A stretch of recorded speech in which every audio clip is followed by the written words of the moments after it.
Hello YouTube, it's Barbara Jean. Just a couple of things I want to talk about today. The first thing I want to talk to you about is the woman who had an infirmity for 18 years. It's found in Luke 13:11, and actually, let's start at 13:10. When he was teaching in one of the synagogues of the Sabbath, and behold, there was a woman who had a spirit of infirmity 18 years, and was bowed together, and could in no wise lift up herself. And when Jesus saw her, and called her to him, and said unto her, Woman, thou art loosed from thine infirmities. And he laid his hand upon her, and immediately she was made straight, and glorified God. And the ruler of the synagogue answered with indignation, because that Jesus had healed on the Sabbath day, and said unto the people, There are 6 days in which men ought to work. In them therefore come and be healed, and not on the Sabbath day. And the Lord then answered him, and said, Thou hypocrite, doth not each of you on the Sabbath loose his ox or his ass from the stall, and lead him away to watering? And ought not this woman, that being the daughter of Abraham, whom Satan hath bound, lo, these 18 years, be loosed from the bond on the Sabbath day? And when he had said these things, all his adversaries were ashamed, and all the people rejoiced for all the glorious things that were done by him. Just a little thing I wanted to say about that was that the Lord showed me that this woman is an image of Israel, whose infirmity will be bowed low, and that on the Sabbath day will be healed. Will be healed on the Sabbath day, basically on the seventh day, which is the millennial kingdom of the Lord here on earth for 1,000 years. Israel will be healed. So this woman is an image of Israel being healed on the Sabbath day. So just a little thing. A couple of other things I wanted to talk about.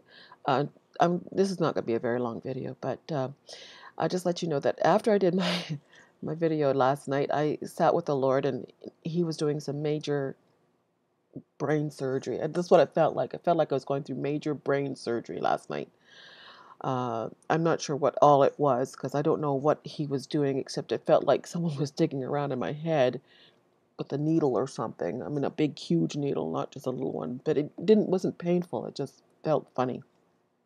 Anyway, all this to say, after this happened, when I went to bed, I had the funniest dreams, the weirdest, strangest dreams about conspiracies and spies and um, uh, Antichrist and the UN. So many of them, I didn't understand hardly anything. It was all one very strange dream after another dream about conspiracies and spies and like I said, the UN, the Antichrist, all kinds of stuff was mixed in there. I don't think I understood anything.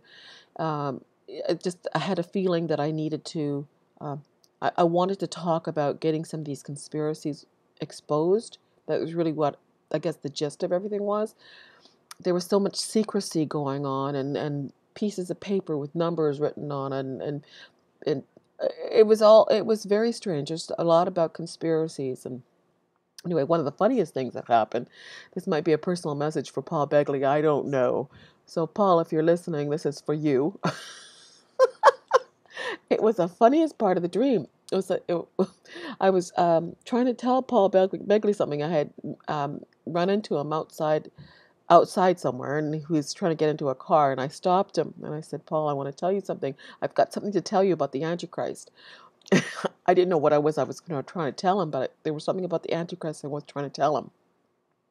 And so anyway, he was cracking a couple of jokes, but I was still trying to get this message to him. And so anyway, he was cracking jokes, and it was rather funny. So anyway, we went into this restaurant, this little cafe, to have a cup of coffee. What?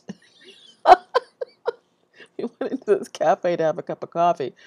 But the funniest thing is that when we sat down, the whole restaurant, it was full of people, all stood up and started singing Oklahoma. I don't know what that meant, but they all started to sing Oklahoma. And then after that, uh, the whole restaurant then went to stand in line because the restaurant served everybody pancakes. Now, I don't know what that meant. If it's a personal message or not, I don't know. But anyway, this may be something he understands. I didn't get it. It's just it's out there. So I guess, Paul, if that means anything to you, um, I'm going to leave it at that. Anyway, I'm going to leave this message. I think that's all I need to say for this video. There's quite a few things that the Lord wants me to bring to you. I'm trying to organize my thoughts to get them to you because there's just so much, and what to say and what not to say is sometimes a bit of a quandary for me.